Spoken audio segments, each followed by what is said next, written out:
Que lindos!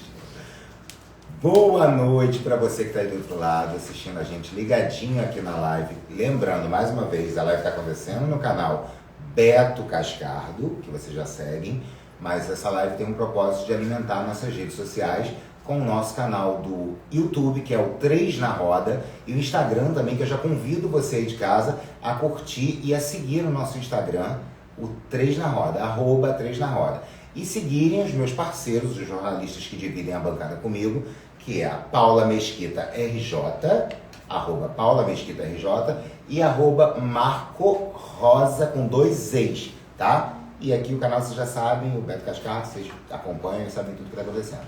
A live de hoje é com uma pessoa muito legal e a gente resolveu fazer essa live porque ele tem vários assuntos para comentar com a gente, falar sobre hidroxicloroquina, falar sobre os projetos sociais que ele tem agora, que ele está atuando no mercado enquanto médico, que é o Dr. Marcos Harter.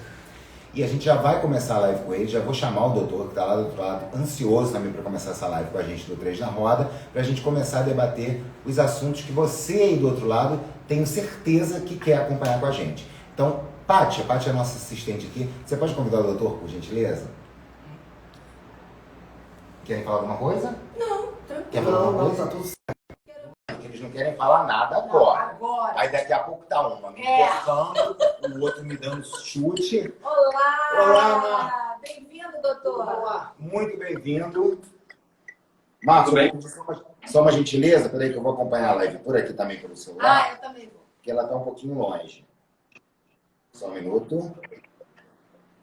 Pontual de time, viu? Perfeito. Perfeito. Perfeito. Já tá, botou aí? Sim. Então vamos lá, eu botei aqui no 3 na Roda. Marcos, boa noite, tudo bem, meu querido? Boa noite, Tânia. Acabou de trabalhar agora, né? Acabei de trabalhar, acabei de fazer a última cirurgia do dia. Estou terminando aqui. Fiz até um estúdio aqui, olha que legal, que jornal. Parabéns, parabéns. Olha, quantas cirurgias hoje, Marcos? Fiz algumas aí, fiz algumas. A gente tinha bastante cirurgia para fazer, né? Estava atrasado, aí a pandemia atrasou um pouco. Olha o dedo aí, ó. É o quê? Eu não ouvi, Marcos. Não, alguém botou o dedo aí. Alguém que Foi a minha filha. Foi a nossa assistente. Então, Marcos, deixa eu te fazer uma pergunta. Eu vou começar a pergunta, que eu achei muito interessante aquele papo que a gente teve no privado, sobre seus projetos sociais, né?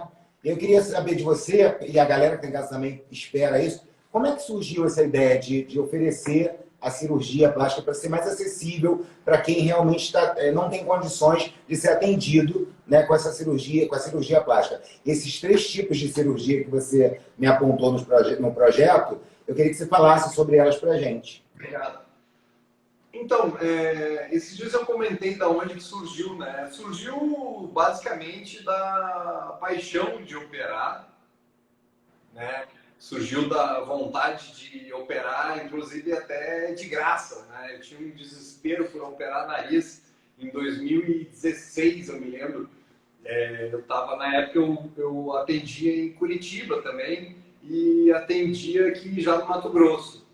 E desativar os comentários é uma boa porque me desconcentra. Paty, só um minuto, eu vou pedir aqui para a Paty. Paty, você tem como desativar ali os comentários, por gentileza? Então eu fico lendo. É ruim. É ruim, né? Desativou? Já. Prontinho. Só gente, agora só gente. Existia uma vontade muito grande, muito intensa de operar e só que assim, quando você, enfim, se você baixar o preço ou se você zerar o preço, você não consegue mais cobrar, né? Então eu pensava assim, cara, como é que eu vou fazer para operar mais, né? Por exemplo, se você tem uma cirurgia e de repente você resolve dar a cirurgia para as pessoas, né? Se você dá a cirurgia, você não consegue mais cobrar.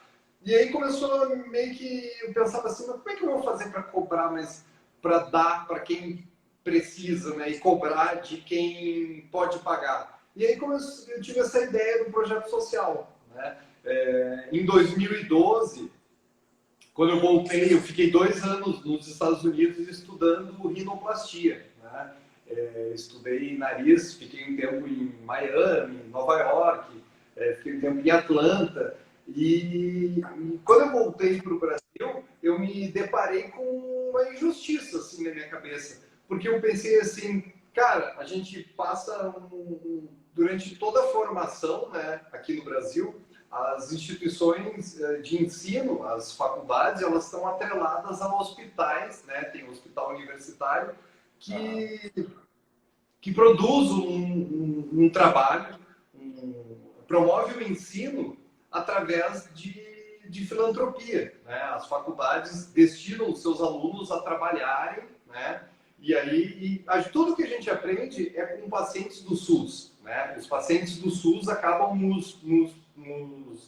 é um toma lá da cá, né? O paciente precisa, né? E aí recebe um atendimento com estudantes de medicina, obviamente com tutoria, né? Com preceptoria.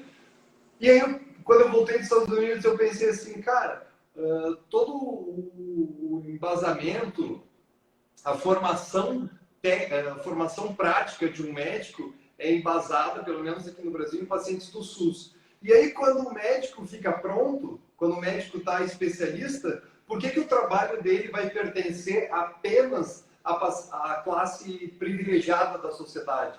Né? Por que quando o cara fica top, os únicos que podem usufruir do seu trabalho é quem tem grana? E aí somou aquela vontade de operar e eu pensei assim, cara, só tem uma saída para isso, projeto social. Porque projeto social justificaria eu fazer cirurgias em pessoas necessitadas, né? E continuar com a minha clínica privada, né? Então essa eu acho que foi a melhor resposta que eu dei aí nas últimas 18 lives. Eu quero te fazer uma pergunta, Marco. Esse projeto social, porque isso interessa muito, essa questão do projeto social é muito importante. Porque, como você acabou de falar, você se especializou e é uma especialidade que tem muito pouco acesso a quem não tem condição de pagar. E tão necessário, né? Pessoas que têm problema na orelha, no nariz, não estou nem falando do silicone, mas estou falando a questão da orelha, do nariz. Vamos falar do silicone também, mas enfim. E são cirurgias caras, são operações caras. E a questão de você ter trazido isso para a área social, para o projeto social, é fantástico.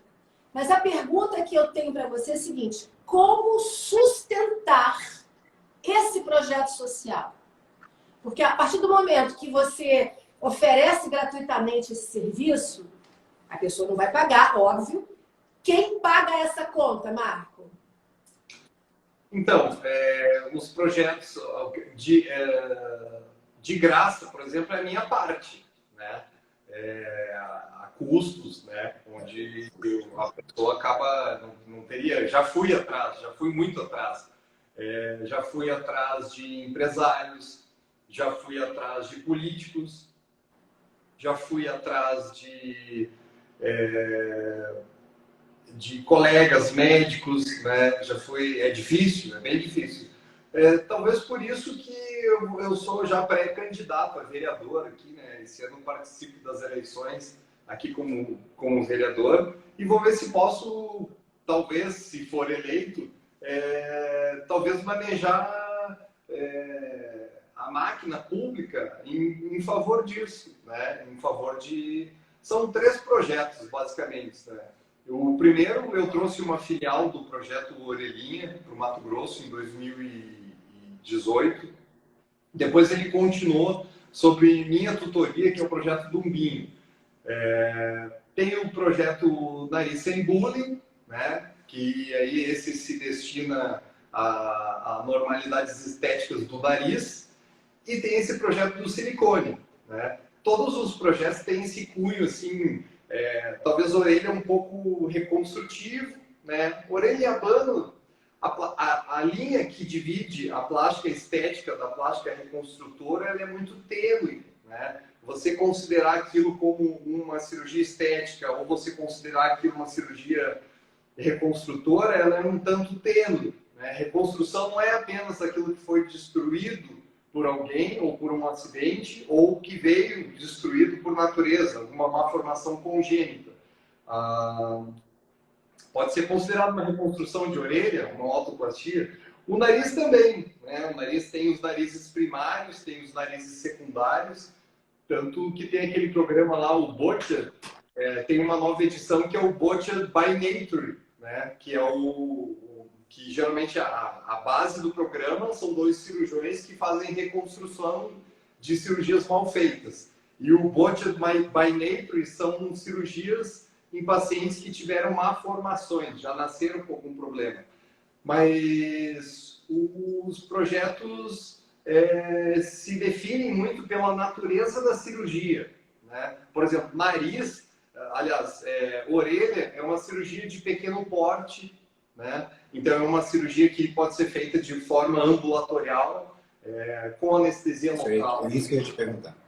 Então, dependendo da cirurgia, ela toma uma escala maior. Por exemplo, o projeto Nariz Sem Bullying, ele anda mais devagar porque nariz tem que ser feito com anestesia geral, né? E a anestesia geral aí envolve anestesista, envolve um hospital, envolve uma atenção maior da equipe, né? Então não é uma cirurgia assim que a gente pode fazer várias no mês, né? Geralmente, quando o projeto vinha bem, assim, a gente fazia um paciente por mês, que já é bastante. Para nariz, assim, eu acho bastante.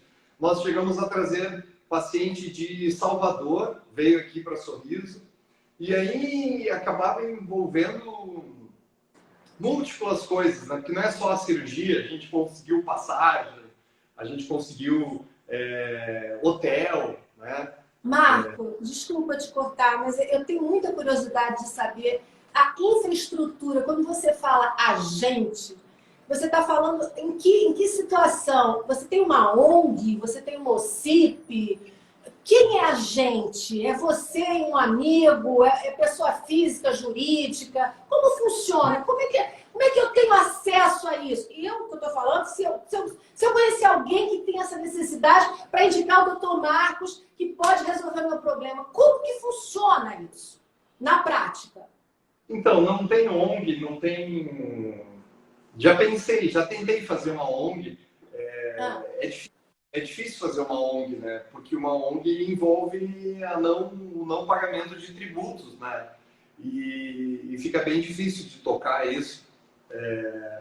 Mas, enfim, esses dias alguém me sugeriu de fazer uma OCIP, uma ONG, e logo me veio na cabeça, nós já tentamos uma vez, foi muito difícil, mas eu comecei a pensar assim, não, mas peraí, difícil é até você tentar mesmo, né? Difícil é até você conseguir. Eu sou sozinho, né? Eu sou cirurgião sozinho do projeto, acabo envolvendo minhas funcionárias aqui, o pessoal do financeiro, a recepção, mas não é uma coisa oficial, assim. Eu já tive, no ano passado, eu estive na Câmara Municipal aqui de Sorriso e pedi ajuda, assim. E eles falaram que seria mais fácil eu conseguir através de uma empresa privada, uma empresa grande, um Itaú da vida, Você já tentou alguma dessas empresas grandes?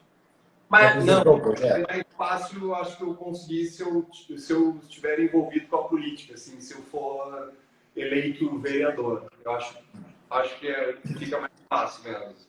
Mas eu fui candidato a deputado federal em 2018 e fiz 16.305 votos. Foi uma votação bem expressiva, assim, para quem nunca tinha pisado na política, né?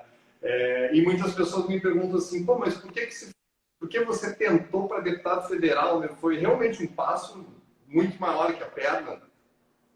Mas é que eu jamais teria tentado entrar na política se eu não tivesse participado de um programa, dos programas de reality show, porque eu acredito que para a política você tem que ter alguma visibilidade, né?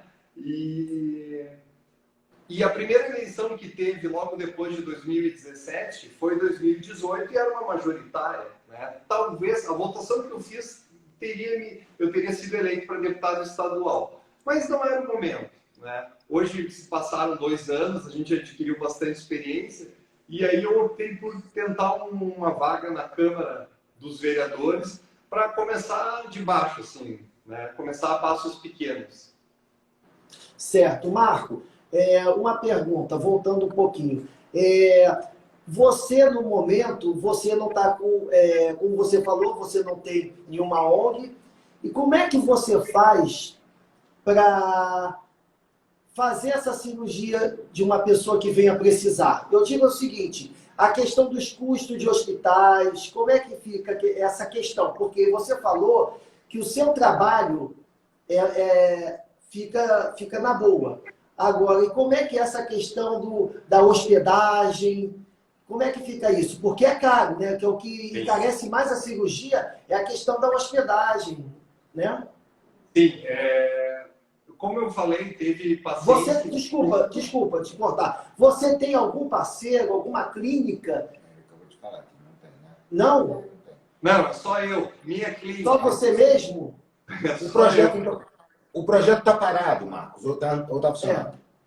Não, o projeto está andando, os 3. Tá andando. E as que pessoas... Só que não está andando com esse apoio que você poderia estar tendo. Então, as pessoas não pagam a você enquanto cirurgião, mas elas têm que despender desse custo para arcar com as cirurgias. Sim, é mais facilitado. Não é complicado ficar falando em custos, né? Sim. Sim. Não, foi só um adendo, só para vislumbrar. E se você me permitir, Marco, só uma sugestão, porque eu particularmente tenho muito interesse nos projetos sociais e tenho muita experiência particular com o terceiro setor. Um dos caminhos, se você me permitir a sugestão, não é só a política, não. Eu acho que se você... Acho não, eu te garanto, que se você investir na OCIP, você vai ter muito resultado.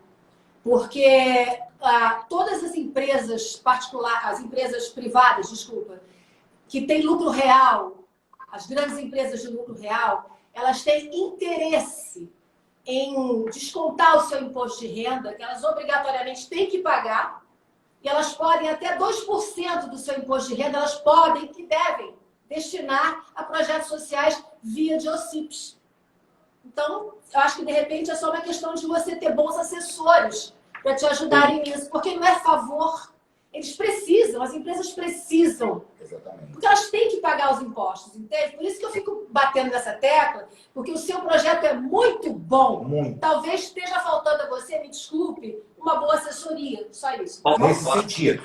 Falta tempo também, né? Tempo. Sim, claro. Mas a boa assessoria, eu acredito que virá com a política. Também. Isso, com certeza. Isso aí acabou. Tá respondido tudo. Claro, Com a também. política vem um monte de coisa. Ô Marcos, deixa eu te falar uma coisa. Você, enquanto médico, você é a favor do tratamento do protocolo de uso da hidroxicloroquina para o combate ao Covid? Sim, sou. Explica pra gente o que te leva a pensar dessa forma. Olha, são vários elementos, assim, né? O princípio da não maleficência, o fato da hidroxicloroquina já não é uma droga que surgiu do nada, né? A hidroxicloroquina é uma droga utilizada há muito tempo. Esses dias a gente fez uma live falando, né? Hidroxicloroquina tem anos, né? Desde que foi extraída da casca da árvore. Então, se usa em zonas endêmicas a hidroxicloroquina no tratamento da malária.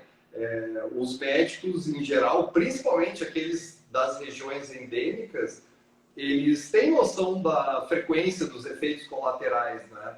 Não é uma medicação que surgiu agora e que os efeitos colaterais são desconhecidos. Então, para mim, ficou bem claro assim, a politização que existe em cima da medicação frente à possibilidade de ela realmente diminuir a internação ou diminuir as taxas de óbito, né? não tem trabalhos, né? Não existe trabalho científico de peso, né? Recomendando o uso da hidroxicloroquina, mas você vê indícios, né? Opinião de especialistas que tem um nível de embasamento nível 5, é o nível mais baixo que existe. São 5 níveis de embasamento científico. O mais baixo que existe é o nível 5, é a opinião de um especialista. O nível de evidência mais forte que existe é um ensaio clínico randomizado, duplo cego, que é um estudo que a gente não teve tempo de fazer ainda, né? Então... E demandaria de muito tempo, na verdade, né? Com certeza. Não existe. Às vezes, eu li uma frase esses dias, eu prefiro ser um vivo empírico do que Lógico. Lógico. Estatisticamente morto. Entendeu? Lógico, claro. Eu não penso muito nisso. Eu fiz 18 plantões aí no hospital de campanha aqui da cidade onde eu vivo. E eu tive... Foi uma experiência que eu quis fazer, né? Quis passar por ela, por vários motivos. Assim, não me imagino daqui a alguns anos alguém da família, alguém me perguntando o que eu fiz nessa época e eu dizendo que fiquei colocando prótese e fazendo nariz, né? E fazendo lábio. Eu pensei, eu sou médico, né? A essência da medicina. Nós vivemos uma catástrofe mundial onde o médico figura como um herói, né? De capa branca.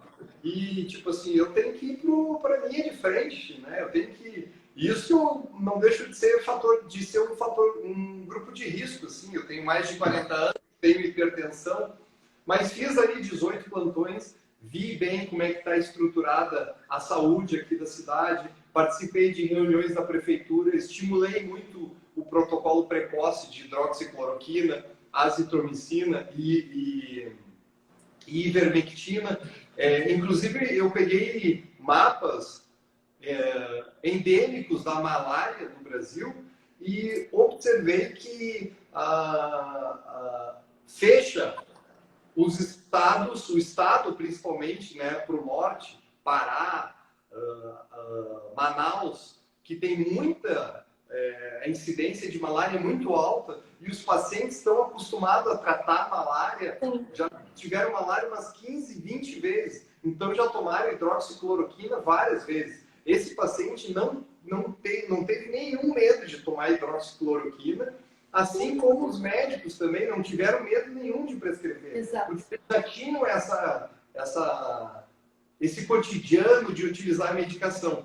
Porque uma coisa que eu observei no hospital de campanha é que tinha muito médico jovem, né? Realmente os médicos com mais idade se afastaram por questão de que médico velho, mais pela questão financeira, de um médico velho já estar estabilizado financeiramente, do que pelo fato de ser fator de risco. Tá? Então, os hospitais de campanha... óbvio, você tem dúvida disso? Mas e o compromisso que o médico tem com a vida? Não existe? Mas aí... Ele riu. Já respondeu. Mas aí faz parte do comprometimento do médico. Ele com 40 ou 50, 60 tem um comprometimento. Outros talvez não. O médico tem... Mas é o juramento que é feito, né? Mas a gente tem um monte de juramento, até no jornalismo também, de não falar mentira. E o que mais acontece muito... Tem outra questão aí que as prefeituras aí estão pagando dobrado para ter médico nas unidades de saúde, porque não só médico, mas o pessoal da área, outras áreas da saúde, enfermeira, porque quem é carteira assinada, funcionário público, se encostou, porque está garantido. Né? Tá garantido, se encostou, espirrou, tossiu, está em casa de atestado. E toda essa linha de frente aí que está no combate à pandemia está ganhando hora extra. Não é hora extra porque ele não é funcionário, mas é uma contratação externa. Então, eu observei isso. Muitas administrações, muitas prefeituras estão pagando cobrado, porque está pagando para aquele profissional que está em casa e para esse profissional novo que está na linha de frente ali, mas para sobreviver. O ser humano é assim, independente de qualquer juramento, o ser humano pensa primeiro na sua sobrevivência, né? Marco, deixa eu fazer uma pergunta para você. Você pode dizer se você sofreu algum tipo de pressão ou retaliação por defender o uso e protocolo precoce da hidroxicloroquina? Porque, desculpa, deixa eu só para complementar. Porque a gente sabe que isso virou uma questão política, não só médica, nem de salvação, não de salvamento de vidas, e muitos médicos, inclusive eu conheço, bom, enfim, você também deve conhecer, não sei, que defendem o uso, mas para si, não publicamente. Você é uma figura pública que está botando a cara, que está colocando a cara para bater. Então eu te pergunto, você sofreu ou sofre algum tipo de retaliação por ter essa posição, inclusive que apoia o presidente Bolsonaro por isso? Porque o Bolsonaro sempre defendeu a hidroxicloroquina. Então, devido à hidroxicloroquina, não acredito ter sofrido aí retaliação ou censura. Por apoiar o presidente, sim. Eu notei aí que alguns dias atrás eu fiz algumas postagens defendendo o presidente e também fazendo uma postagem avisando aí que o presidente Bolsonaro estaria vindo para Sorriso no dia 1º de agosto. Eu vi. Eu fiz uma postagem e eu mandei fazer uma bandeira também do Bolsonaro para botar na minha clínica, né? E eu notei que a entrega, né, eu tenho 1.100.000 seguidores e existe um número fixo assim, de visualizações e esse número caiu, né? Esse número caiu 90%. Depois 90%? 90%, caiu. Fala, as pessoas não acreditam. O meu caiu, de um monte de gente que defende o presidente também caiu, Marco. É uma coisa absurda. Mas se eu fizer uma postagem partidária de apoio ao presidente, você é completamente bloqueado, né, gente? Nesse sentido. Seu alcance cai, seus seguidores caem, tudo cai. Os haters Os aumentam. haters aumentam. Mas é uma coisa bem planejada. Outra questão também em relação à hidroxicloroquina, que, por exemplo, a dipirona, né? Eu pego o exemplo da dipirona. Dipirona é o analgésico antitérmico mais utilizado no Brasil, né? Até nem existe paracetamol injetável, né? O paracetamol é só via oral aqui no Brasil. Então, qualquer emergência que você chega com uma dor de cabeça ou com uma cólica renal, qualquer tipo de dor aí que a pessoa vai utilizar um analgésico de escolha injetável para fazer endovenoso, vai ser a dipirona. E a dipirona é uma medicação que é proibida nos Estados Unidos desde 1993. Né? Tem quase 20 anos que não se usa dipirona lá. Por quê? Por causa que ela tem um efeito colateral que é raríssimo. 27 anos. Mas está descrito. 27 anos. 30 anos que usa dipirona nos Estados Unidos. Aí aqui no Brasil é uma das medicações mais utilizadas e ninguém nunca falou nada, né? Porque e os Estados Unidos é um país super sério, a FDA é um órgão super respeitado, né? Não é só os Estados Unidos, são 7 países que não usam dipirona, mas tudo bem, aqui no Brasil a gente usa. E isso nunca foi questionado, né? Então faz uma comparação, né? Dipirona já é proibido há 30 anos em países de primeiro mundo. Aí, de repente, agora, olha, na minha experiência, ali no hospital de campanha, se bem que a minha experiência também não vale nada, porque eu sou uma amostra muito pequena. Os indícios, tá? Os indícios da melhora dos pacientes com o uso de hidroxicloroquina, eu acho mais importante ressaltar. O jornalista Alexandre Garcia fez uma live interessante, inclusive com aquela doutora que foi afastada do Einstein. Não, Anícia. Um cirurgião, aquele que é prefeito de Porto Feliz, uma cidade a 100 quilômetros de São Paulo, teve uma experiência bem positiva com a hidroxicloroquina. Então, assim, Tudo bem, não tem. Eu acredito muito na ciência, que você precisa de embasamento científico, mas às vezes não dá tempo, né? Às vezes você tem que pensar rápido, né? Médicos tem uma coisa interessante. Tinha um chefe meu na residência, ele era sensacional, ele era muito bom, assim, ele parecia o Dr. House do seriado aqui. Ele sabia tudo, não, falando sério, ele sabia tudo, discutia os casos, ele era muito legal. E um dia ele falou assim, perguntaram para ele assim, você tem algum trauma, algum desejo, alguma coisa que na medicina, Ele falou assim, cara, meu sonho era ser médico de emergência, mas eu não sou um bom médico de emergência. E a gente ficou assim, mas como assim não é? O senhor sabe tudo. Ele disse assim, cara, eu sou um médico para fazer diagnóstico. Quando ninguém descobre o que é, eles passam para mim e eu já li tudo, eu sei bastante, eu tenho experiência, eu preciso de calma e eu vou chegar lá.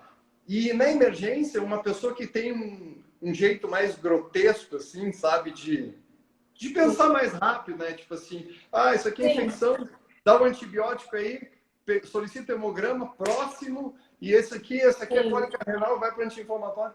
Então, na vida, às vezes, a gente tem que saber operar em módulos diferentes, né? Rápido, devagar. Eu acredito que o momento, bem que já passou, né, esse momento, o que eu observei é que o Brasil ficou muito preocupado nas políticas de tratamento, quando, na verdade, o momento era políticas de prevenção. Sim. A pandemia não tinha chego ainda aqui e deveria ter se arquitetado um plano de prevenção melhor do que... Melhor não, porque não foi arquitetado nenhum plano. Já foi se pensando em respirador. E aí eu te pergunto, por quê? Porque respirador envolve licitação. E licitação, claro, você sabe onde é que superfaturamento. E políticas de prevenção envolveriam uma medicação que é barata, que é a hidroxicloroquina. Então, eu acho que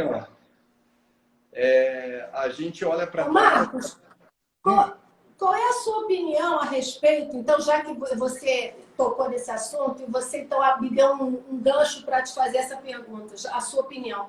O que você acha, politicamente falando, né, dos hospitais de campanha que foram feitos assim, correndo, superfaturados, e inclusive até que no Rio de Janeiro mesmo, o governador disse que quantos foram que... E alguns nem foram utilizados. Exato. E vão ser desmontados. Já estão sendo desmontados. O que você pensa disso como médico? Não estou falando como cidadão, porque como cidadão dá vontade de falar um monte de palavrão. Mas como médico, eu gostaria de ouvir sua opinião. Então, eu pude me questionar bastante sobre o hospital de campanha, porque eu estive lá dentro, né? Pois é.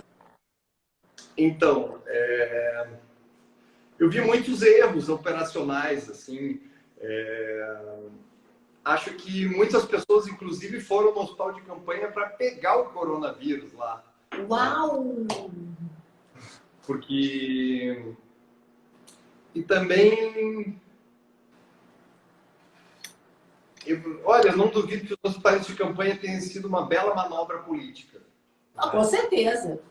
Com certeza. Esse é um ano de eleições.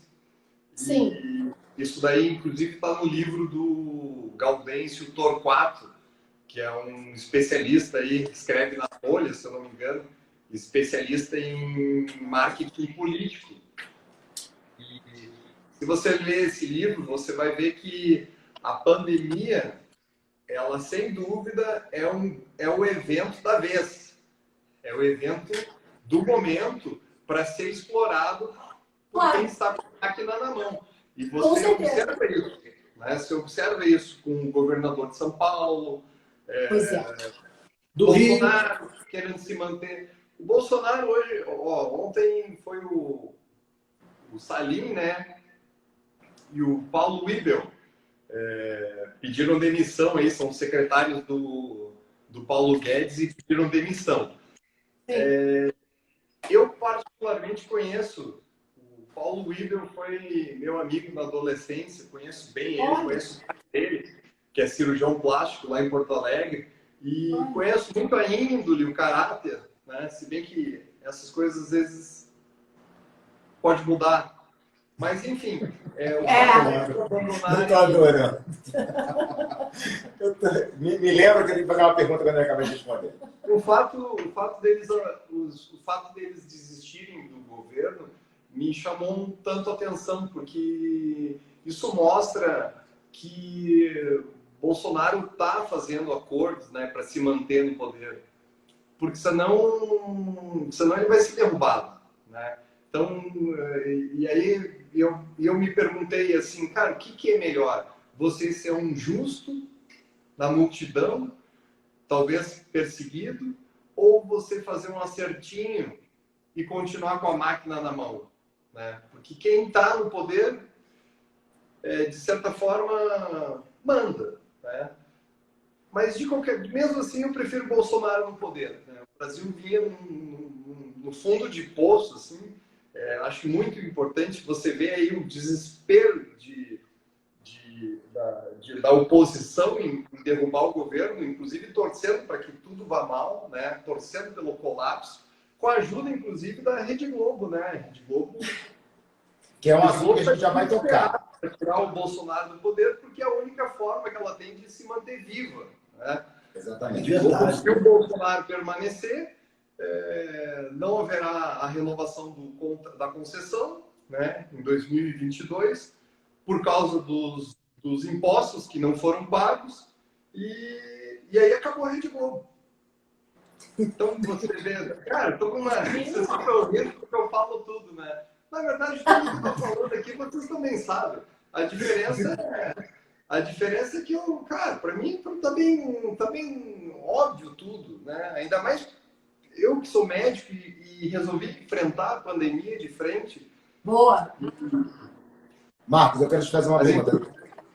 Voltando nisso que você falou uma coisa interessante, que, na sua opinião, os hospitais de campanha, eles serviram talvez como focos de proliferação da Covid. Por que você tem essa visão? Você que esteve lá dentro. Porque muitas pessoas foram... A pandemia, ela existe, sim, é óbvio que existe, mas eu vi muita gente... A pandemia virou uma desculpa esfarrapada para muita coisa, né? Eu vi muita gente atrás de atestado, né? O atestado, assim, estava muito em alta, assim. O atestado, a testadite, né, que os médicos chamam, a testadite sempre esteve em alta, né? Em qualquer... Né? E aí pegaram o gancho da pandemia e aproveitaram, né? Mas estava muito forte, entendeu? Isso daí é uma coisa que me chamava a atenção muito, assim. Nos últimos plantões, eu me lembro que teve uma paciente que chegou e falou assim... Eu sempre perguntava assim, o que você está sentindo e desde quando, né? Porque geralmente tinha que envolver uma queixa respiratória, né? E o desde quando era mais para saber se eu solicitava o RT-PCR, né? Que é o exame que detecta o coronavírus até o 5º dia, e se passasse do 8º dia, daí já é o momento de pedir o teste rápido. E ela me respondeu assim, doutor, eu não tenho nada. E na hora eu estava até digitando no computador, assim, olhando para a tela, porque é tudo informatizado.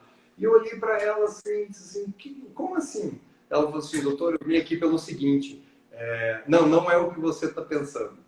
Eu sei que você está pensando. Não era pensado, não era, me chamou a atenção isso. Ela pegou e falou assim, doutor, eu sou uma pequena empresária, né? Eu tenho um negócio de venda de vinhos, e vim aqui para pedir para o senhor e no nome de todos os médicos para vocês pararem de dar atestado, porque vocês vão colocar a cidade em colapso.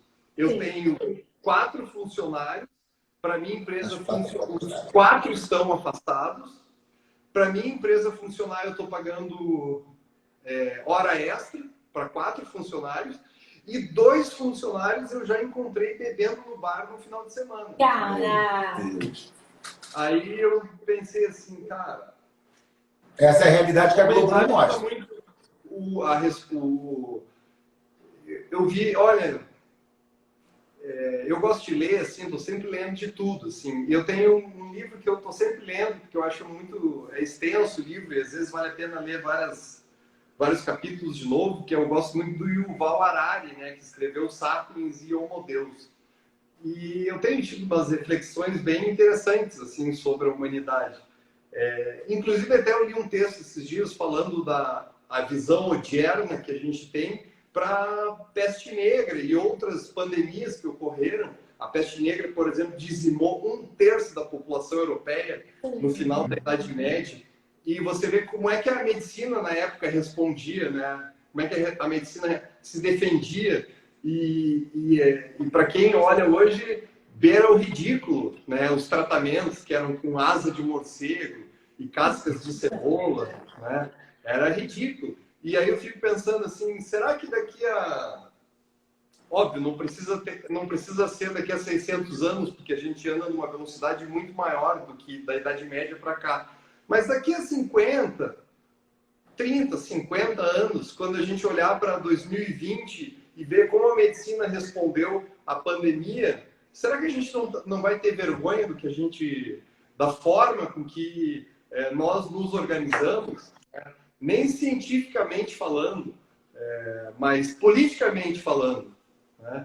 Na verdade, quem olha de fora, se eu fosse um extraterrestre, eu ia achar a humanidade muito burra, entendeu? Porque, cara, as pessoas você vê as pessoas falando, defendendo, né? Não vou tomar hidroxicloroquina, porque isso aí tem efeito colateral e não sei o que, não sei o que. Só que eu tô lá dentro do hospital de campanha e vejo que essa pessoa, quando a Covid bate nela e bate o febrão e ela chega suando lá, ela pede para tomar hidroxicloroquina.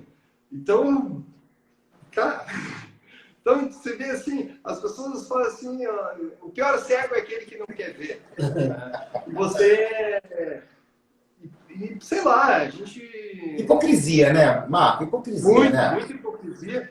E outra coisa que não é respeitada é a democracia, né? Pô, o Bolsonaro foi eleito. Foram 56 milhões de brasileiros que votaram nele, né? E aí, hoje em dia, quando você defende o presidente, fala que você é a favor do presidente... eu não vejo respeito da oposição de chegar e falar assim, não, legal, você tem o seu pensamento, eu tenho o meu. Não, é uma coisa assim, você é gado, você é bolsominion, você é opressor, você é fascista. Mas é a forma mais fácil de ataque, né? Você... Fascista? Não, eu apenas sou um cara, eu tenho 41 anos, tá? Eu me lembro de José Sarney, eu me lembro de Collor, eu me lembro de Itamar Franco, Fernando Henrique, eu me lembro de Lula, 8 anos no poder, eu me lembro da Dilma, né? O Lula, eu não votei, mas na época que o Lula entrou, não sabe se pergunta ou não, na época que Ele é muito esperto. não, Isso tem a ver com reality? Você começou a fazer essa leitura por causa do reality, por causa das câmeras? O quê? A gente não está conseguindo esconder nada. Não sabe se pergunta ou não. Não, eu vou perguntar então. E o que você acha da malária? Da malária chegar no Leblon? O quê? O que você acha da malária ter chegado ao Leblon? Eu acho que ele não está sabendo. No Leblon. Você não está sabendo? A Camila Petistanga, eu vou falar assim, a Camila Petistanga surgiu agora com malária e vai fazer o uso da hidroxicloroquina para cuidar, para tratar a malária. Tu não está sabendo, não? Não está sabendo disso? Não, gente. E agora vai ter uma febre de artistas com malária. Porque vai fazer o uso da hidroxicloroquina. E a desculpa é que a hidroxicloroquina vai ser para tratar a malária. Eu tô achando que o coronavírus, virou transgênero e resolveu agora ser visto como malária. Não estou sabendo disso, estou trabalhando muito. Você tem que saber. Não estou. Isso é genial, mas você tem que se apurar sobre isso. Que agora a onda é ter malária no Leblon. É malária em Copacabana, malária no Leblon. Malária... E me responde uma coisa, assim, como médico. Quando a pessoa é infectada pela malária, ela tem que fazer todo um protocolo na área de saúde. Malária não infecta, malária contamina. Quando ela é contaminada pela malária, ela não tem que fazer um protocolo na saúde lá? Pergunta pra ele. Ela não tem que notificar no Ministério da Saúde que ela pegou malária, essas coisas todas, não é isso? Então, malária, se não me engano, é uma doença de notificação compulsória, assim, quando o médico diagnóstico então de a Globo malária... vai ter que fechar as portas. Mas não pode, porque eles saíram falando para todo mundo, mas não fizeram a notificação. Eles não fizeram a notificação. Boa, Mas boa. tem as artistas agora com... Agora virou onda. O que acontece? Todo mundo com a caixinha de cloroquina na mão, porque deve estar com Covid. Então, Marcos, o que acontece? A Camila Pitanga, ela declarou que pegou malária, entendeu? Ela é a filha. Está com malária. É que ela está com malária no Leblon. Ela mora no Ela Leblon. mora no Leblon, entendeu? Você entendeu, Marcos? Você entendeu, Marcos? Eu entendi. Mas existem aquelas coisas também. Agora, Fala, Marcos. Oi? Essa galera da Rede Globo aí é uma cambada de sem vergonha. não, e agora Não, já foi editada, tá? A matéria já foi editada dizendo que ela pegou numa região de mata em São Paulo, no interior de São Paulo. E aí ela foi editada. Como editaram a matéria do negócio do caso Prior também, da Marie Claire, editaram 50 vezes a matéria, mudando lá os negócios, toda hora muda tudo que eles cometem de erro, eles vão lá e mudam. Porque a internet, né? Na verdade, olha, a Rede Globo, juntamente com seus artistas, eles são um paciente agonizando. Né? Esses fiascos aí, sabe? Tipo assim, por que eu não tô por dentro disso, mas eu imagino que... Por que ela não toma hidroxicloroquina escondido, então, se ela... Olha só, será que o governador de São Paulo vai tomar hidroxicloroquina? Tá dentro de tomar. Não, ele vai estar fazendo ozônio, o negócio do ozônio. Ah, é verdade. Ele está fazendo ozônio, agora já está afinando. Verdade, verdade. O ozônio Ah, não, é retal, ozônio. Você está sabendo também, não, Marcos? Não, tô por fora. Tá difícil, tá difícil. Ô, Marcos, deixa eu voltar aqui para a parte séria. Como é que estão os casos de Covid em Sorriso? Como é que vocês passaram por esse período pandêmico em Sorriso? Se aumentou o número, se existiu um controle na cidade e tudo mais? Bem, Sorriso está atualmente com um pouco mais de 3 mil casos diagnosticados. Né? O primeiro caso foi em maio, se eu não me engano, então há uma curva ascendente, né, de novos casos. Se apresentou assim, bem característico da pandemia, né, atingindo pacientes com mais idade, né, fazendo a forma grave em pacientes idosos e em pacientes adultos com comorbidade. Você vê assim, nos finais de semana, ali nos domingos, eu dei plantão quase todos os domingos, né? E alguns dias durante a semana. Atendi em média ali uns 30 pacientes por plantão e olha, que eu peguei assim, que chegou saturando mal, foi no máximo 4. Né? No hospital de campanha eu não vi muita gente doente. Né? O que eu observei é que a pessoa, quando ela fica doente, quando faz a forma grave, ela interna e já vai direto para o quarto e rapidinho está na UTI.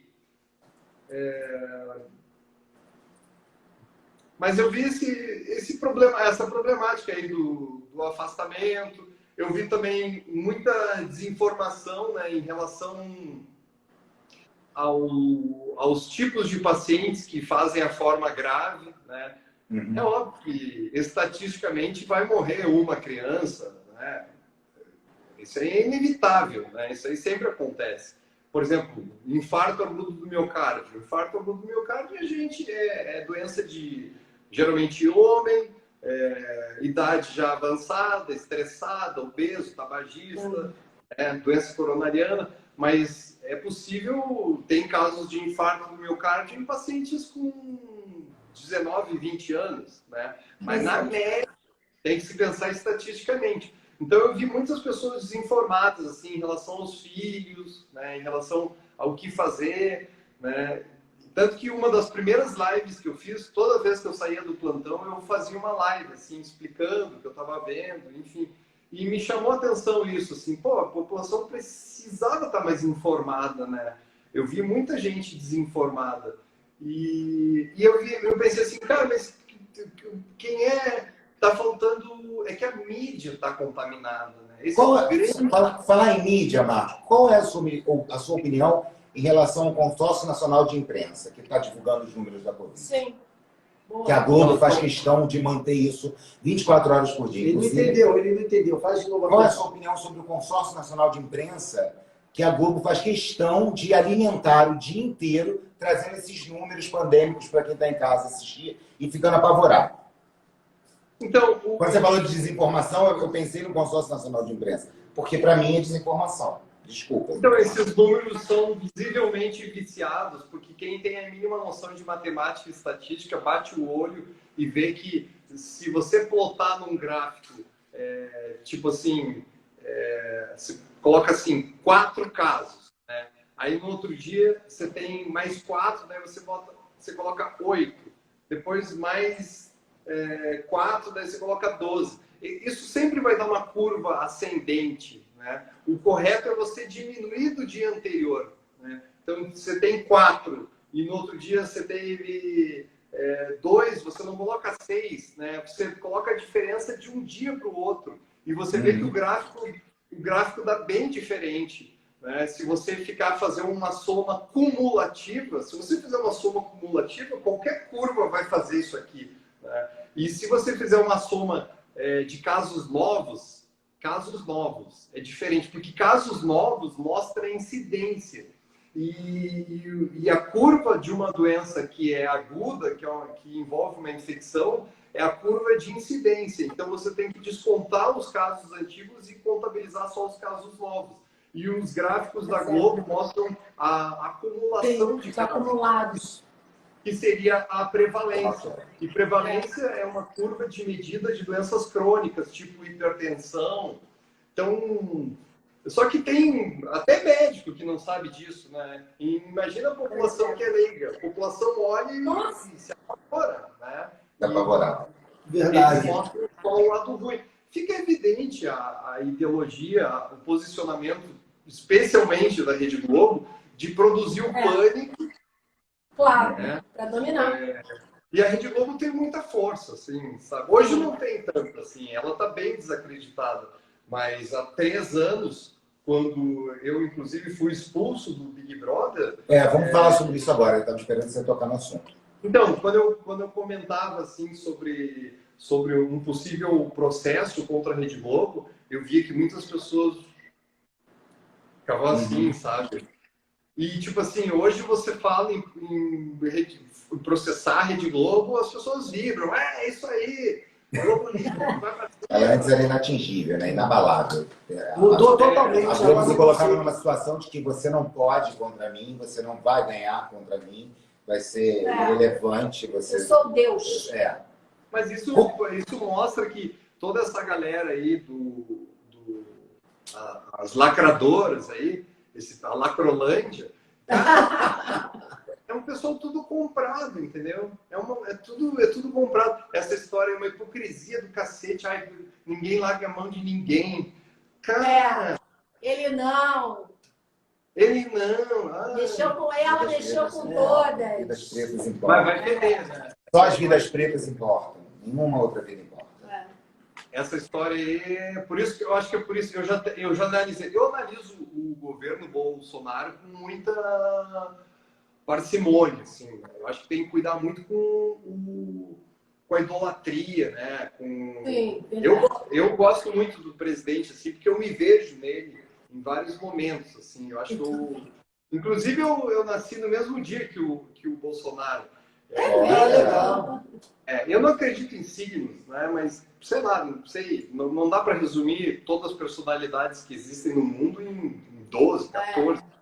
Mas eu compactuo muito com ele. Até eu vejo, tadinho, ele se expressa mal em alguns momentos, né? Então, quando ele falou assim, não sei o que, morreu tantas mil pessoas, dele, tá, e daí? Então, aí pegaram aquela situação e fizeram, o presidente é indiferente às mortes. Claro que não. Claro que não. Bolsonaro é ser humano, Bolsonaro tem mãe viva, Bolsonaro tem filho. Né? Jamais o cara estaria falando naquela forma, tá, e daí? O que ele quer colocar é que, cara, é inevitável. É inevitável. A pandemia, é isso mesmo. Todo mundo vai pegar a doença. Isso é óbvio. A ideia de isolamento social, ela não é para dar o stop na doença. Não tem como dar o stop. A ideia do isolamento social é diminuir, achatar a curva, porque é óbvio, o Brasil nunca teve suporte de UTI para todo mundo que chega. Agora, imagina uma pandemia. Você pega uma cidade aí de 100 mil habitantes e que tem, por exemplo, Sorriso. Sorriso tem 100 mil habitantes e tem 20 leitos de UTI. Isso não é nada. Né? Tudo bem, agora a gente vai quadruplicar, vamos ter 80 leitos de UTI. Continua não sendo nada.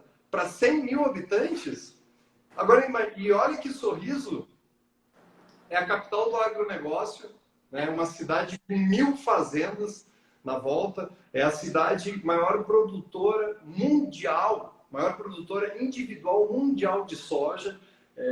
O Mato Grosso é um estado muito rico, né, com PIB de 3,5. E eu sou votado. Né? Eu nasci no Rio Grande do Sul, Porto Alegre, me formei, fui atrás, morei no Rio, fiz plantão em toda a Baixada Fluminense, morei em São Paulo, fiz plantão em Mauá, fiz plantão em São Bernardo, São Caetano.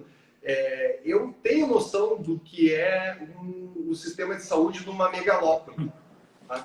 Então, e eu vejo assim, se o Mato Grosso, que tem um PIB de 3,5, que se assemelha a países desenvolvidos, não tem suporte, Cuiabá aí estava um caos, né? Esses dias, a capital.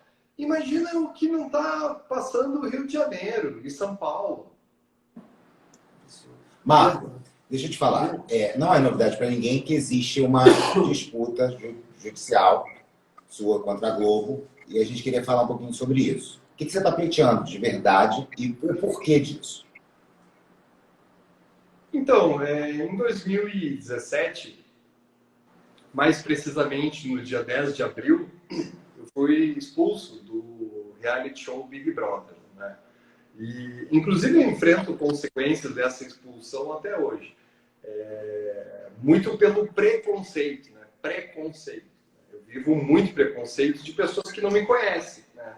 Por isso que eu estou fazendo bastante live, porque eu tenho ouvido, há um tempo atrás eu ouvi, inclusive do pessoal aqui da prefeitura da cidade, que a gente começou a ter mais relação pelo fato de eu ser médico, e eu ouvi as pessoas falando assim, cara, eu tinha uma visão totalmente diferente de você.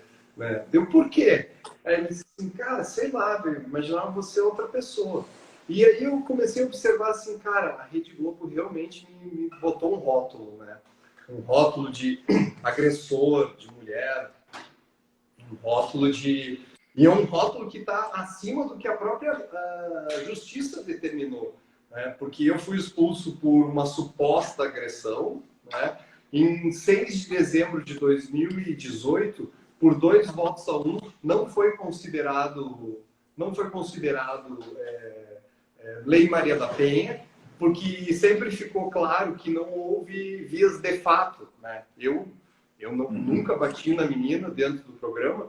E também, às vezes, eu explico isso para as pessoas. Cara, você acha que dentro de um programa de televisão, onde tem 200 câmeras, que é a 3ª maior emissora do mundo, né? Ela, segundo a Endemol, que é a dona do reality show, a Rede Globo é uma das emissoras que mais tem sucesso com a franquia.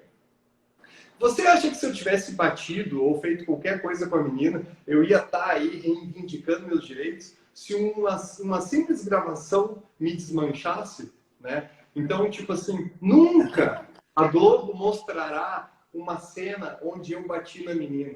E isso eu encho a boca para falar porque eu tenho certeza dos meus atos. O que poderia ter acontecido é que a minha fala alta, exaltada, poderia ter sido classificado como a Lei Maria da Penha, né? Então seria uma agressão à mulher se fosse interpretado como Lei Maria da Penha. Para que ocorra essa configuração em Lei Maria da Penha, tem que existir uma relação num lar, né? Tanto que você pode ser classificado como Lei Maria da Penha se você tiver uma desavença com a sua sogra. Não precisa ser só com alguém que você tem um relacionamento direto do sexo feminino. Correto. Enfim, por 2 votos a 1 não foi considerado Lei Maria da Penha. Quando não foi considerado, as 3 formas que regem o contrato de saída do programa, que seriam agressão, mentir sobre o estado de saúde, né? Você dizer que não tem nada e lá dentro tem um infarto.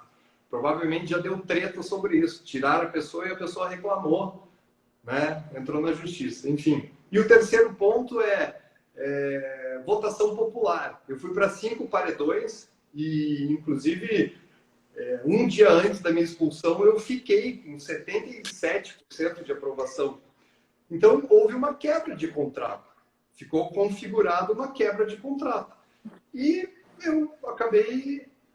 a menina, a Emily, não... Na verdade, se instaurou um inquérito sem, a princípio, sem a denúncia dela, né? Porque a Lei Maria da Penha, ela se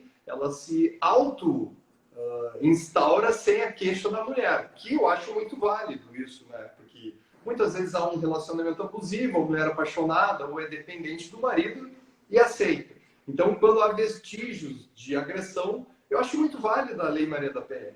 E então houve uma quebra de contrato. A Emily não representou, né? Nem primariamente, porque a lei se instaura automaticamente, e depois nem secundariamente. Então, simplesmente, o Dr. Marcos foi expulso sem motivo e com um rótulo. A Rede Globo não queria que eu participasse nem da final. Eles queriam que eu não aparecesse na final. Eu, inclusive, não fui chamado para nenhum programa. E não estou falando isso porque eu queira aparecer nos programas. Né? Para mim, eu estou um pouco me fudendo para aparecer. É pela injustiça, realmente, né? Mas eu não fui chamado para dar a minha versão dos fatos. Então, eles te rotularam de algo que nem mesmo a suposta vítima te acusou. Exatamente, nem a suposta vítima representou. Isso aí. Então, Travou. Nós ingressamos com uma ação em fevereiro e já está bem adiantado aí, até os advogados, é um processo público, né? Não corre em sigilo, apesar da Rede Globo ter solicitado sigilo, mas a juíza não autorizou o sigilo. Então é um processo que corre publicamente, quem é advogado pode acessar, né? E ver o andamento do processo. Atualmente ele anda bem adiantado, por incrível que pareça. Só tenho elogios a fazer à justiça, porque um processo que ingressou aí em fevereiro, mal tem 6 meses e já está num ponto bem interessante, onde a juíza determinou que a Rede Globo entregue as gravações realizadas no confessionário, tanto comigo, tanto com Emily. E a Rede Globo, inclusive, pediu 20 dias para entregar por causa da pandemia. Não, mas por quê? Ué, pedi, mas eu não entendi. Peraí, não. Desculpa. Eu não entendi. A Rede Globo pediu prazo para entregar, não entendi. Alegou isso? A Rede Globo pediu uma dilação de prazo, né, por causa da pandemia. E o meu advogado tão logo fez uma petição impedindo esse prazo, porque por tratar-se de uma emissora com um aporte tecnológico, é muito fácil você colocar um dispositivo de armazenamento. 3 anos! 3 anos essas imagens não foram apresentadas até hoje? Mas a pandemia não é motivo. As imagens são gravadas. Pandemia é motivo Eu tô até gaga. Vamos fazer até um meme, aquele meme assim, R$3, R$3. Vamos fazer 3 anos, 3 anos, 3 anos. Um absurdo. O teu advogado deve ter derrubado isso assim, com os pés nas costas. Que absurdo isso. Eles conseguiram baixar para 15 dias e o prazo da Rede Globo deve estar terminando por agora. Hoje é dia 12. Absurdo, cara. Termina quando, Marco? O prazo? Por Você agora. sabe? Por agora. Agora? É na metade de agosto. Na metade de agosto a Rede Globo Mas está eles não podem. E se eles editaram? Se eles editaram, você pode pedir perícia. Mas então, a própria juíza alertou a Rede Globo sobre essa possibilidade, né? Tipo assim, ó, Legal. porque essas gravações com certeza vão passar por perícia. Claro. Se for identificado alguma alteração, o bicho vai pegar. É direito seu, é direito de qualquer pessoa. Claro, claro. Claro. Marcos, o que você está pleiteando deles? Hã? O que você está pleiteando da Globo? Por conta desse rótulo que eles colocaram para você, né? Que você acabou ficando com um rótulo, como eu já falei antes. Até a própria suposta vítima não representou, não fez nada. E para o Brasil, você saiu com esse rótulo, né? O agressor, o cara que agiu, que foi para cima da menina, né? Que fez, aconteceu. E isso a gente não apaga. E a quebra, né, Marco? E a quebra do quebra contrato. Eles Prejuízo financeiro. Eles deixaram de fazer você campeão da edição. Talvez você fosse o campeão da edição naquele momento. Né? Prejuízo também. Não desmerecendo de jeito nenhum a menina que ganhou e tal, mas eu acompanhei a edição na época e eu torcia para ele. Não, eu torcia para ele. Inclusive, isso que ele falou, que foi expulso no dia anterior, 2 dias antes, ele ficou com 73%. Eu vejo muita similaridade em alguns casos que acontecem no Big Brother, quando a pessoa tem um destaque muito grande, sempre acontece alguma coisa que tira aquela pessoa do caminho de quem possivelmente pode passar a ser o novo campeão. Verdade. Dá uma zebra. O que me chamou, o meu grande rival no Big Brother era realmente o diretor, né? O Boninho. Porque você não tinha muitas papas na língua, né? Eu não tinha. Não, mas ele é um cara bem difícil. Assim, na própria entrevista, eu notei que ele é... Vaidoso? Ele é muito, mas ele é aquele... Sabe o jabuti na árvore? Não sei. Na verdade, não dá para fazer essa comparação porque a Você ideia... Geralmente as pessoas assumem posições de presidência ou de poder. De poder e você vê o histórico. Por exemplo, o Trump. Né? O Trump está num cargo muito importante, é o presidente dos Estados Unidos. Se você assiste o documentário do Trump, que são 4 episódios da Netflix, você vê a caminhada dele, né? É bem interessante o documentário, porque mostra ele como um empresário que tocou a construção civil ali em Nova York, na década de 70, 80. Ele, inclusive, resolveu obras que a prefeitura de Nova York não conseguia. Então, você vê uma trajetória. O Boninho, a gente sabe por que ele está lá. Sim. Né? Sim. Só que na própria entrevista a gente via muita dificuldade. Assim. Teve um dia que me chamou a atenção naquela mesa em U. Existe uma famosa mesa em U, assim, né? Que é o cadeira elétrica, que chamam. E que fica todo mundo te perguntando, você fica sentado ali respondendo. E aí teve um rapaz que me fez uma pergunta bem interessante, assim, sabe? Uma pergunta, curiosidade da vida de médico, assim. Perguntou, Marcos, eu tenho uma pergunta. Aí, quando ele fez a pergunta, sabe quando é uma pergunta legal, assim, você desce, enche o peito para responder, e daí o Boninho estava na lateral, assim, muito próximo a mim, e ele falou assim, não, peraí, essa aí eu vou responder. Daí eu olhei assim, tipo assim, pô, mas ele resolveu responder a pergunta. E aí eu observava, eu sou muito observador, né? Eu gosto de observar as coisas. E aí eu observei a resposta não verbal de toda a equipe, né? Porque provavelmente verbal não viria nada. Mas a resposta não verbal foi uma coisa assim, ó. Ah, entendi. Sabe? Entendi. Tipo assim, nossa, o cara é uma mala, até com a própria equipe. Entendi. E aí aquilo que começou a acontecer no reality batia justamente com aquela característica dele, assim, humilhando as pessoas. Nossa. Eu falo, muitas pessoas no Brasil têm esse sonho aí de participar do Big Brother, e aí eu penso assim, cara, mal sabe as pessoas que elas são humilhadas lá dentro, porque Nossa. as pessoas que entram lá, elas... Você já contou isso para alguém em alguma live, Marcos? Isso é uma exclusiva. É exclusivo, eu acho. Oh, obrigado.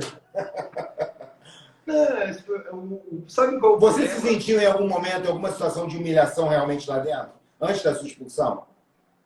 Por parte dele? De quê? Alguma situação de humilhação por parte dele Não. lá dentro? Eu nunca me humilhei. Porque você nunca baixou a cabeça também, né? Nunca, nunca. Porque, e olha, foi sempre assim, eu tipo assim, cara, eu não... Isso aí eu acho feio. Na verdade, assim, eu nunca me abaixei, assim. Eu tentei... Eu era bem... Muitas vezes dentro do programa eu pensava assim, cara, será que tá dando audiência? Né? Porque às vezes eu pensava assim, cara, isso aqui não tá legal, né? Aí eu pensava, eu me preocupava com o programa, olha que loucura, eu me preocupava. Na Fazenda, eu me preocupava com a Fazenda. Eu pensava assim, pô, esses caras me convidaram, esses caras fizeram questão que eu estivesse aqui. Na Fazenda, pior ainda, porque o público pediu para eu ir. E aí eu pensava assim, se eu fiz tanto sucesso no Big Brother, será que foi um acaso ou eu realmente sou um cara que chama atenção? E eu notei, inclusive, que na Fazenda, nos primeiros dias, eu notei um comportamento meu que é intrínseco e que nem eu notava. Eu sou bem calado no começo, não faço muita brincadeira, fico de boa, observando. E daí, de repente, o negócio andou. As pessoas perguntam, você participaria de mais um reality? Eu acho que sim. O reality é muito legal. Porque é um jogo de xadrez que você joga ao vivo ali, sabe? E envolve muita inteligência, né? Inteligência emocional. E paciência também. O que me derrubou no Big Brother foi o fato de que naquela noite lá, no sábado de noite, eu resolvi beber, né? E para beber, né, a gente tem que beber entre amigos, não entre pessoas que estão disputando um prêmio de Verdade. 1,5 milhão. E que estão esperando você falar alguma bobagem para rolar um mimimi. Perfeito. Então, eu me lembro que começou a me deixar muito chateado, inicialmente, a forma com que o Boninho tratava os outros participantes. Né? E era muita humilhação. Era muito assim, ó, cara, não tá satisfeito, sai fora. Cara, não tá satisfeito, vai embora, a gente não precisa de você aqui. E começou a me chamar a atenção isso. E eu pensei assim, cara, isso está acontecendo com todos. Com todos acontecia. E eu pensei assim, cara, se acontecer comigo, eu não vou baixar a bola, não. Né? Também não vou ficar batendo boca. Eu simplesmente vou pedir para sair. Né? E quando aconteceu comigo, eu falei assim, cara, então abre a porta que eu saio. E aí a porta não se abriu. Você contou isso para alguém já ou não? Hã? Isso você já contou para alguém? Já contei algumas vezes. Ah, então isso não é novidade. Não é novidade. Mas o anterior é. Mas daí a porta não se abriu. Quando a porta não se abriu, ele acabou me dando uma informação indireta. Né? Porque ele recuou. Então, se ele recuou, significava que eu estava dando audiência. Claro. Aí, naturalmente, vai acontecer. O Big Brother é assim, ó. E eles já sabem disso. Quem vai dar sucesso no programa são pessoas de personalidade forte. Sim. Né? Só que pessoas de personalidade forte, elas vão dar problema pro programa também. Né? Na vida. E o resto, o resto que entrar pela grana, entrar por topa tudo por dinheiro, esse pessoal aí vai baixar a cabeça e vai fazer um programa muito xoxo, muito furado. Mas foi uma grande experiência. Tá? Foi uma grande voltaria pro Big Brother? Hã? Você voltaria pro Big Brother? Na verdade, eu ouvi a pergunta, eu só precisava de 2 ou 3 segundos a mais para pensar. Você é ótimo. Não, porque como você disse que faria um novo reality, mas eu tô falando, por conta de tudo que aconteceu, da Globo ter, de uma forma, de eu ter tirado o prêmio de você, né? A verdade é que pode ter tirado o prêmio de você, não desmerecendo outra menina de novo, senão os fãs também vão me matar. Na verdade, eu torcia pelo casal, tá? A verdade era essa. Mas eu tendi a torcer mais por você. Define. Não, é verdade. Tanto é que eu fiquei muito triste com a saída dele. E aí, muita gente que ficou órfã da saída dele, do programa, não acreditando até no que estava acontecendo, acabou direcionando o foco para campeão do programa, né? Para eleger o campeão do programa, já que a gente não tinha mais o que era tido como favorito anteriormente.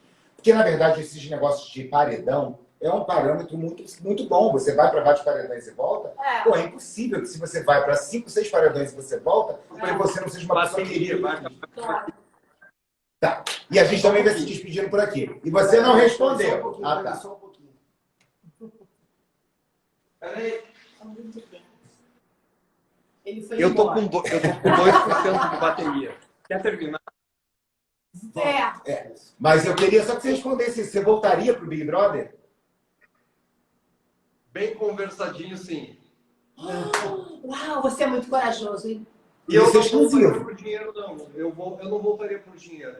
Eu Para vou refazer juro a imagem. Para corrigir a imagem que passaram. Eu voltaria para a Rede Globo mostrar para o Brasil quem eu realmente sou. Eu sou um médico, cirurgião plástico, batalhei por isso, né? Não nasci pobre, não nasci rico, nasci classe média. Hoje eu atingi um certo sucesso profissional e não acho nada demais nisso. Acho que eu não fiz mais que a minha obrigação. Eu fui um cara que tive oportunidade, fui atrás, estudei no exterior, peguei empréstimo, estou pagando até hoje. Andei pelo Rio, andei por São Paulo, conheci a saúde pública de perto e vim para o Mato Grosso. Até vim para Mequetá, uma cidade do interior do Mato Grosso. E daí, de repente, quando eu vi, estava na televisão. E daí me chamaram de novo. No ano de 2017, eu fiquei 6 meses em horário nobre. 2018, vivi. Acho que acabou a bateria. Não deu para se despedir. Não deu para despedir. Não, mas eu acho que ele volta. Peraí, ele vai carregar ali, eu acho que ele volta. Mas Bom, tá conversando. porque a gente não pode desligar uma live assim quando o nosso entrevistado caiu. Mas essa Mas você viu, informação... menina, um monte de informação exclusiva? Olha, eu dizer... Inclusive essa, que ele volta para o Big Brother, Sim, ficou sim. muito bem estudado, muito bem conversado. Eu fiquei pasma com Eu isso. fiquei chocado. Foi bem Entrei interessante. no ouvido do Palmito. Bota o comentário aqui para ele, se ele pedir de Peraí, a minha irmã, Sandra, você não está assistindo essa live? Pois é. Você está me ligando no meio da live. Meu amor, eu já estou saindo daqui da live. Vamos botar no Tem que pedir para Ô, Paty, Paty. Ô, Patrícia... Gente, quantas informações exclusivas. Você pode colocar comentário o- pra gente aqui. Vai dar pano pra comentário para comentar. Só ativar, reativar os comentários enquanto Porque o nosso convidado caiu a live dele. Comentem, meu povo. Agora pode comentar. Isso. Vamos ver os comentários agora. Marcos, se você estiver assistindo e quiser voltar, deixa eu ver. Danila, Márcia... Oi. Tem muita gente Sandra. Sandra é minha Então, irmã. vai falando, Roberto. Vai comentando. Amo Marcos. Vamos lá, vamos comentar. Isso. Mandem as mensagens, gente. Aqui, ó, Marcos é sensacional. Quem é? Danila Rosa, meia live. Valéria Martins, 41, mandando coraçãozinho. Marcos é corajoso, exatamente. Exatamente. Também Jane acho. Cocai. Doc é o cara, a Deia tá mandando. Jane Cristina, adoro você.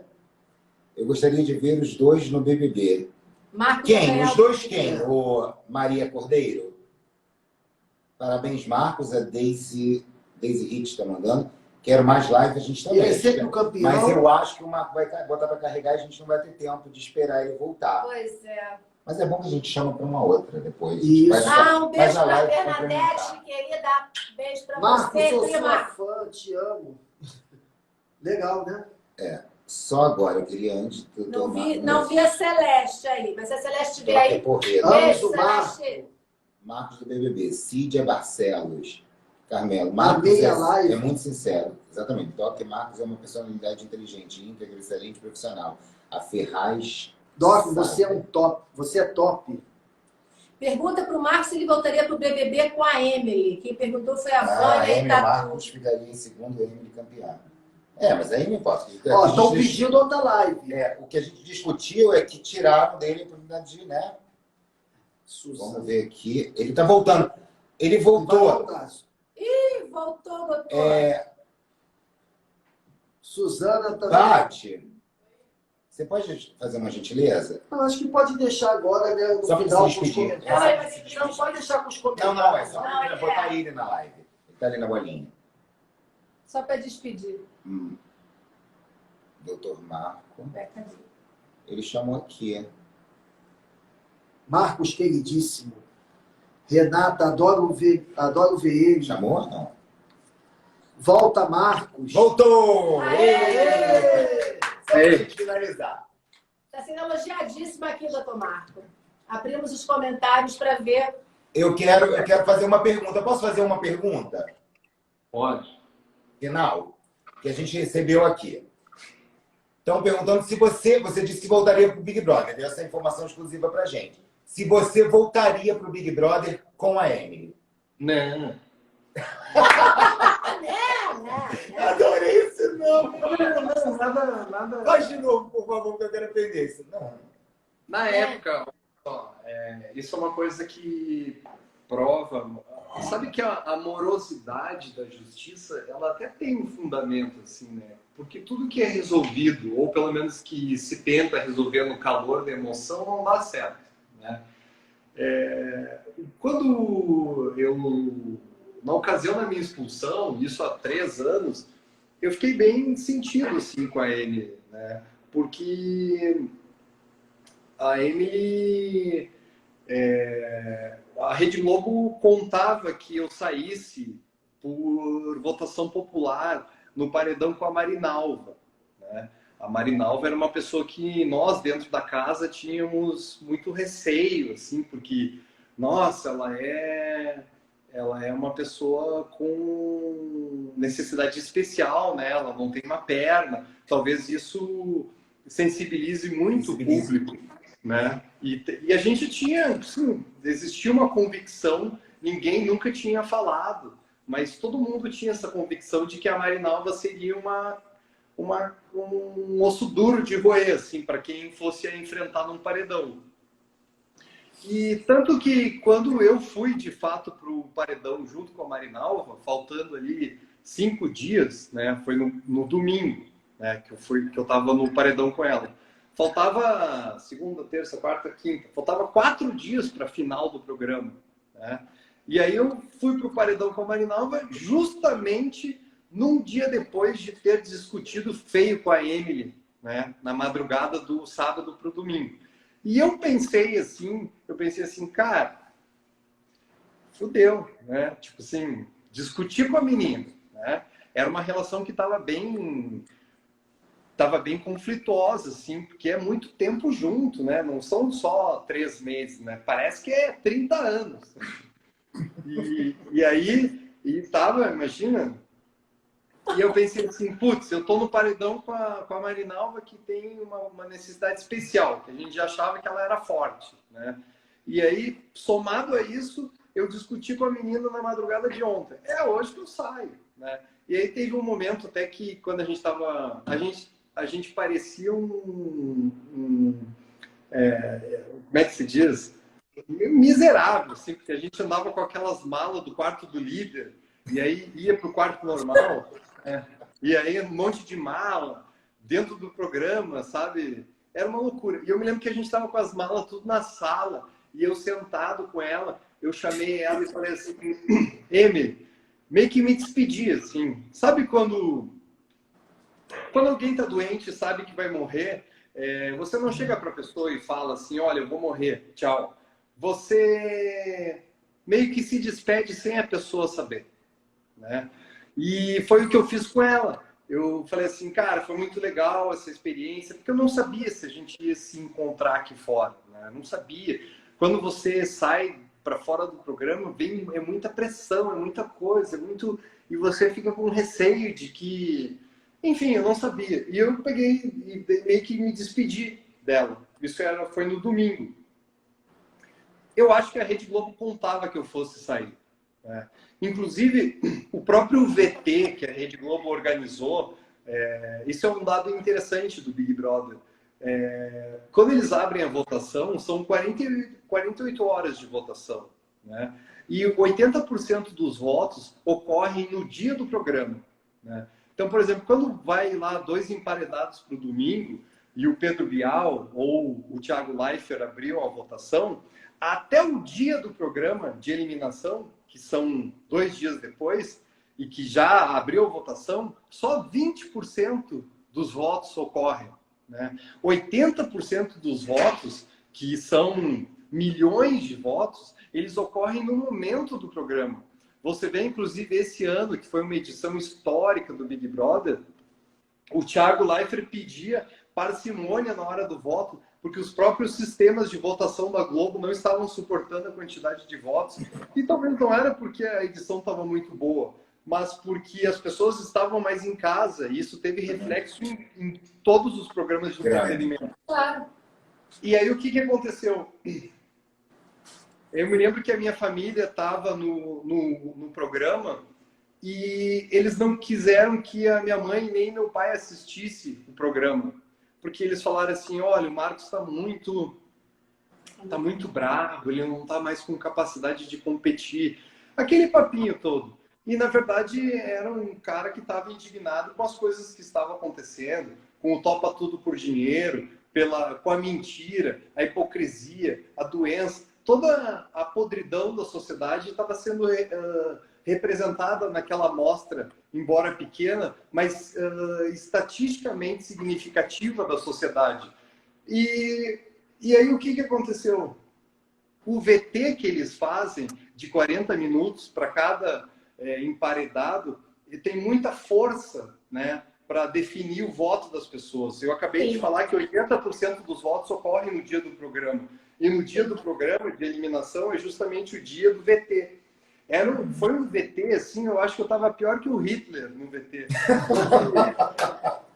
Eu apontava o dedo para todo mundo e falei para Ieda e para Marinalva, vocês duas estão com merda até aqui. E estavam mesmo, né? Era um absurdo, assim. Olha, é enlouquecedor. Você entrar num programa... É enlouquecedor, porque você vê as pessoas perdendo o juízo. As pessoas perdem o juízo. Tanto que, olha que loucura, que quando eu fui expulso, eu entrei numa sala e eu falei assim, vocês querem dar audiência nesse programa? Vocês querem dar audiência? Coloquem uma família dentro do programa. Porque mesmo uma família, pai, mãe, tia, filho, todos vão se trair por dinheiro. E não foi à toa que eles colocaram uma família lá no ano seguinte, ou uns 2 anos depois, que colocaram a menina aquela com o pai, com o irmão e com a mãe.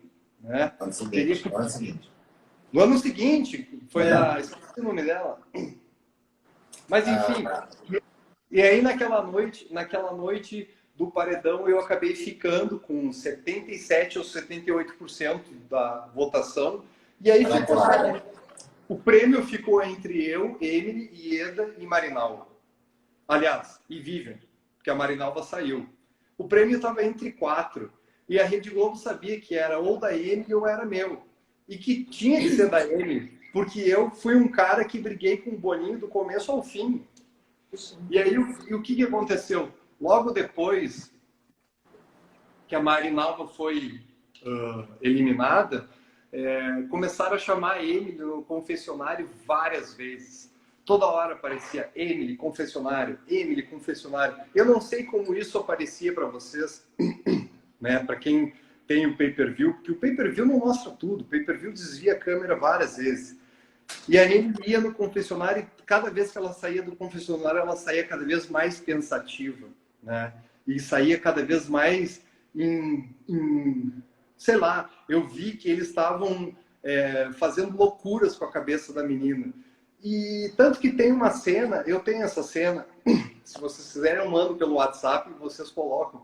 Porque essa cena, ela é muito triste. Essa cena mostra eu lavando louça de costas, né, para a porta do confessionário, e entre as várias chamadas que a Rede Globo fazia para a Emily, porque estava provavelmente negociando alguma coisa, a Emily sai do confessionário, inclusive ela faz assim, com a boca, porque eu sou muito de notar os gestos das pessoas, e eu vi que tinha alguma coisa, eu não vi, vejo depois quando eu assisto o vídeo, e ela chega atrás de mim e me olha, eu lavando louça, e ali parece que caiu a ficha de alguma coisa que ela fez.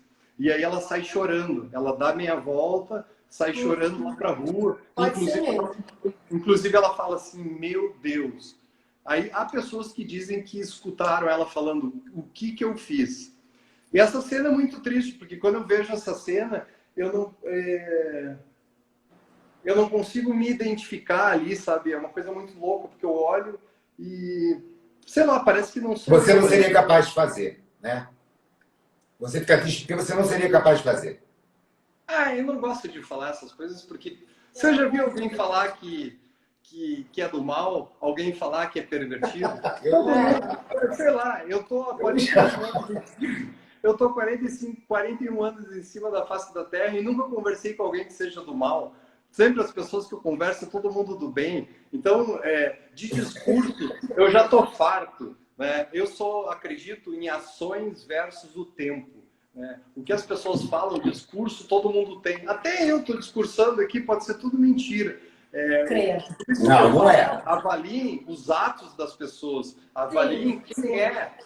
Avaliem no pós-Big Brother, se eu fui um cara aí que andei batendo em pessoas, que estou sempre envolvido em briga, confusão. Não, bem pelo contrário. Sou um cara com 3 projetos sociais, operei 2.000 crianças mato-grossenses, 900 mulheres, não só do Mato Grosso, mas do Brasil inteiro vieram operar aqui. Nariz deve ter dado uns 40. E eu acho que os nossos atos é o que nos representam. Né? Inclusive, tem uma teoria que o que importa são os atos. Na fazenda, eu vi o Yuri varrer toda a casa, todos os dias de manhã, uns 56 dias seguidos, ele varria a casa por causa das mariposas que amanheciam mortas. E às vezes eu olhava para o Yuri e pensava assim, cara, será que ele é tão trabalhador assim? Ou ele está fazendo, sendo tão servil assim por causa do dinheiro? E aí teve um dia eu pensava assim, cara, como eu queria entrar dentro da mente das pessoas e ver quem realmente elas são. Mas isso não dá para fazer.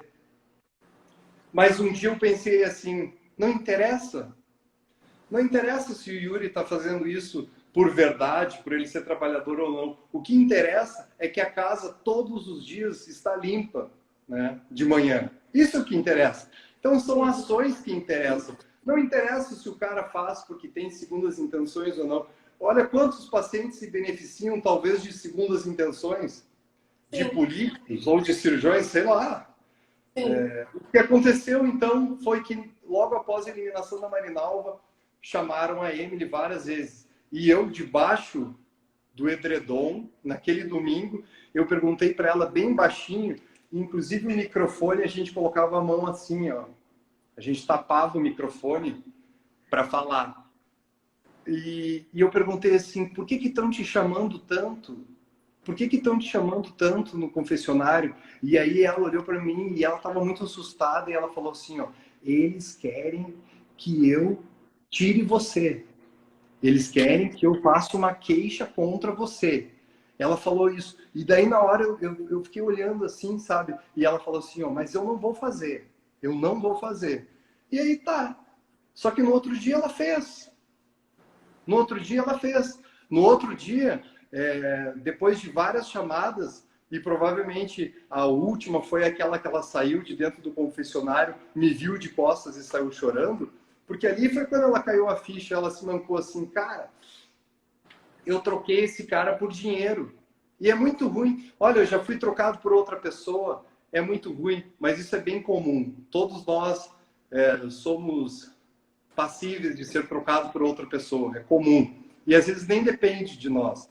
Mas ser trocado por dinheiro é uma coisa muito feia. Mas como eu sou um cara vivido e uma alma evoluída, eu consegui, com o passar do tempo, entender que a Amy foi uma menina que nasceu sem condições e que talvez aqueles 1,5 milhão eram muito importantes não só para ela, mas para a família dela, até porque ela tinha perdido a mãe recentemente. Então o tempo acalmou, o tempo me acalmou, o tempo me fez ver que talvez a culpada não era ela. Ela compactuou, né? E esse pacto ele estará revelado nessas gravações que a Rede Globo insiste tanto em não entregar. E eu não duvido que talvez seja negócio para a Rede Globo me aparecer nos próximos dias com um acordo, porque no meu ano a Rede Globo faturou 210 milhões de reais. Nossa! E se você analisar, é muito melhor você pagar 750 mil reais por um cara que fala pra cacete e que não tem medo de ninguém. Eu não tenho medo de ninguém. Muito menos... Graças a Deus, que bom. Então, eu não tenho medo de Rede Globo. Então, a Rede Globo provavelmente venha com um acordo. Eu acho bem provável. Porque se... Até eu vou dar esse recado, porque talvez a Rede Globo tenha um clipping tão forte que tem alguém nos sondando aqui. E aí eu Marcos, vou... só desativar os comentários aqui, só um minutinho. Eu vou dar um recado para você, Rede Globo. Se essas gravações caírem na minha mão, eu vou mostrar para o Brasil inteiro o que você não teve coragem de mostrar. Incêndio no parquinho! Tá? É isso aí, porque Rede Globo, você podia ser muito forte há 3 anos, mas hoje a sociedade brasileira, em grande parte, já viu quem é você. Você vive a sua derrocada. Você vive a queda do seu império, Rede Globo. Você está agonizando. Você e toda a sua turma comprada por você. É isso aí. Gente. Com isso, dá pra gente encerrar. Marco, queria muito agradecer a sua participação, sua presença. A gente vai voltar com outras datas. Quando a gente volta, quando sair esse resultado, eu queria te entrevistar. Já queria deixar até marcado, não marcar a data, mas quando você tiver acesso a essas imagens, você dá uma exclusiva pra gente? Aí a gente bota um telão assim, passa as imagens. A gente comenta as imagens. Ô, Marco, qual é a vara que está correndo o processo? Qual é a vara que está correndo o processo aqui? Ah, eu não sei. Eu sou médico, eu não sei. Não tem problema. Qualquer advogado consegue entrar no processo. Não, qualquer pessoa. O processo é público. O processo é público. Pode deixar. A gente acha.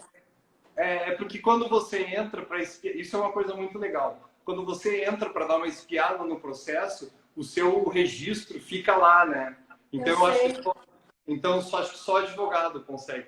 Inclusive, estou fazendo a live, mas eu nem conheço vocês que estão sentados ao lado do Beto. Queria que você se apresentasse. Oi, tudo bem? Eu sou diretor. Vamos apresentar. Marco Rosa, meu amigo jornalista e produtor. Depois, no final da live. E Paula Mesquita, que a Paula se apresenta. Apresenta, Paula. Fala. Por que ela fala tanto de justiça? E o Marcos vai falar dele. Mas por que a Paula fala tanto de justiça? É porque eu passei só 30 anos na Justiça Federal, me aposentei da Justiça Federal, mas sou jornalista. Então eu manjo das duas áreas. Só por isso. Inclusive, sigam a Paula, @Paula Mesquita RJ, todos vocês aí, seguidores do Beto Cascardo, do Marcos e tudo mais que gostaram da live. O Marco Rosa, que é @Marco Rosa com 2 E's. O Dr. Marcos Harter, que vocês já seguem, vamos seguir mais. Vamos fazer isso chegar a 2 milhões. Eu quero relevância para esse homem. Já que ele vai se candidatar, então vamos botar relevância para ele. E sigam o canal 3 na roda, 3 numeral na roda. Oi? A live bombou, tá com 830 bombou. Graças a Deus. Quantas? 811 pessoas. 19. 19. O meu tá com delay. Mas, Marco, foi muito bom conversar com você. Gostei. Foi bem esclarecedor.